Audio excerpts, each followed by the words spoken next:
This week on Ignition, we're taking a second look at the Jaguar F-Type.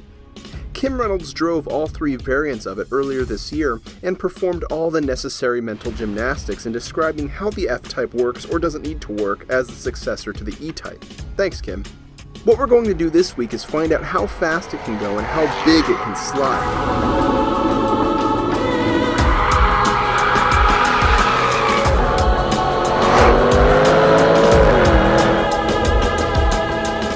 Because when you have 488 horsepower, an electronic locking diff in the most sporting Jaguar produced in recent memory, that's what you do.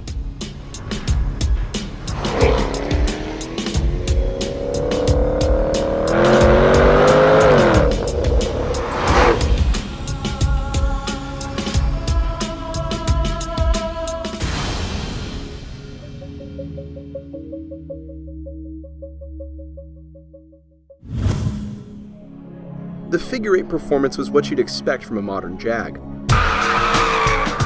Gentle understeer on entry, and then huge, lurid power slides on throttle. Get it right though, and the resulting 24-second figure-8 lap matches that of the V8 Audi R8 and Mercedes SLS. Stopping distance is impressive too, given the F-Type's portly curb weight. But then there's the acceleration. Here the F-Type is simply stunning. With a careful launch, it actually matches the lighter and far more powerful Viper to 60.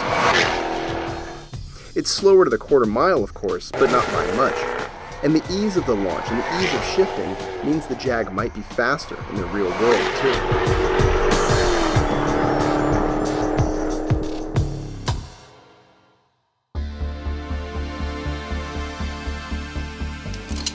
The F-Type's straight-line performance was so surprising that we visited K&N Engineering's dyno to see how much power it was actually making.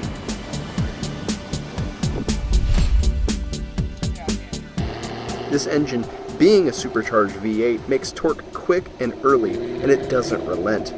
Horsepower doesn't dip significantly before redline either.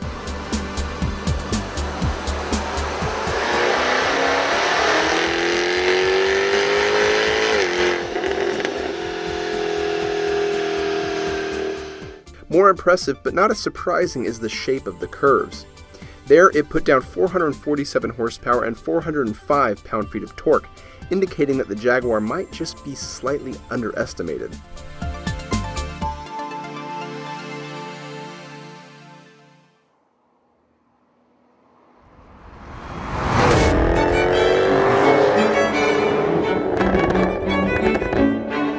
If its name provides any indication, the F-Type is the spiritual successor to the E-Type.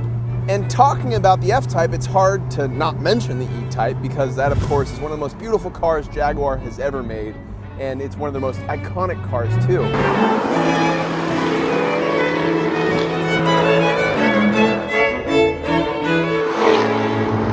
Let's talk about the visuals. The exterior, this is a lovely looking car. It's clean, yet aggressive. I love the taillights in particular. In fact, the whole rear section, especially the exhaust pipes, the way they sort of shoot up vertically. Inside too, this interior is very nicely done. Everything has a luxurious feel. I love the toggle switches, the gold accents on the shift paddles, the start-stop button. So we have, quite possibly, the most ludicrous sounding exhaust in the world, and that's great. That's great in a sports car, especially a Jaguar sports car, which has a very particular way of driving. And if you've seen our episode on the XFR, the XKR, all the different Jaguars we've reviewed so far, you know kind of how that goes. The chassis likes to understeer, and then as soon as you get on the throttle, it's just incredible power oversteer. As you saw probably from the testing clips where we were sliding this thing all day. Now, how does that feel on the road? Well, we have stability control on, traction control on, because let's face it, this thing makes so much power that you'd have to be an absolute madman to drive this on the road with the traction control and the stability control off. You'd either be mad or you'd end up backwards, upside down in a tree and on fire, or both, you know. But But when you back off the limits, you find that the steering is nicely weighted and precise. You find that this chassis has a lot of really cool things going for it. Braking feel is precise. But the problem is the throttle. When you get on the throttle, you have so much power, and the suspension and the diff just like to let that power just consume the rear wheels that you end up completely crossed up. I think the V6, supercharged V6, is probably the better sports car, but I haven't driven it, so I can't confirm.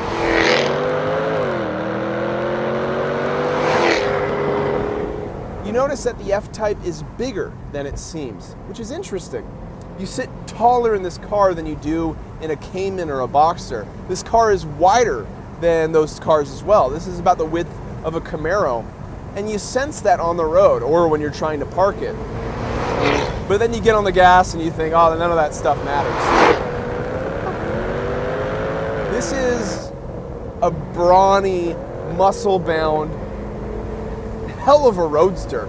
I think sports car isn't an appropriate name for this thing because this is a muscle, just ripped roadster. It's insane.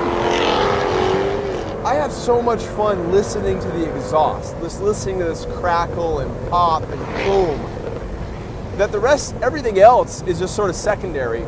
And that's unfortunate because the secondary parts, driving it quickly, feeling how the suspension loads up, they're actually quite nice, but the engine just dominates everything. And also the sense of acceleration is just absurd. This is a heavy car, it's 4,000 pounds, and it has 488 horsepower. Yeah, that's a healthy amount, but still the acceleration feels like it's far more powerful than that. It also sounds far more powerful than that too. You set this car up for a corner slow. You enter the corner slow, but then you get on the power and it's just mad. This is just insane. Is this car overpowered? Yes, unquestionably yes. But is it worse because of it? I don't think so.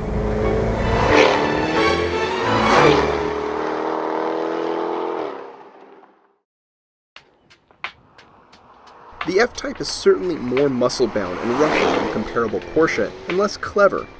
But in a weird way, perhaps it's more special because of it. The V8 and that wonderful, ridiculous noise it makes gives a sense of occasion to the experience of driving the F-Type that matches the edge in the exterior and interior design. From the driver's seat, it erases any perception you might have of lightness and balance, instead rewarding you heartily on the straights with thrust and sound.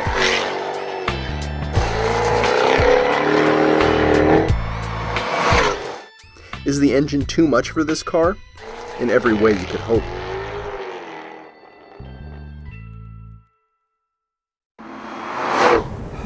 The exhaust just overwhelms you. The exhaust and the acceleration overwhelm the rest of the car. You don't hear the supercharger at all. You just hear brah, brah, and it's great. And all is good in the world. Just a little claw. Pretty sure small animals are dying somewhere because this is happening. Oh, I'm sure what's happening is we're depleting the ozone every single time, even at low speeds. It sounds like you're next to a gun range. That's what it sounds like.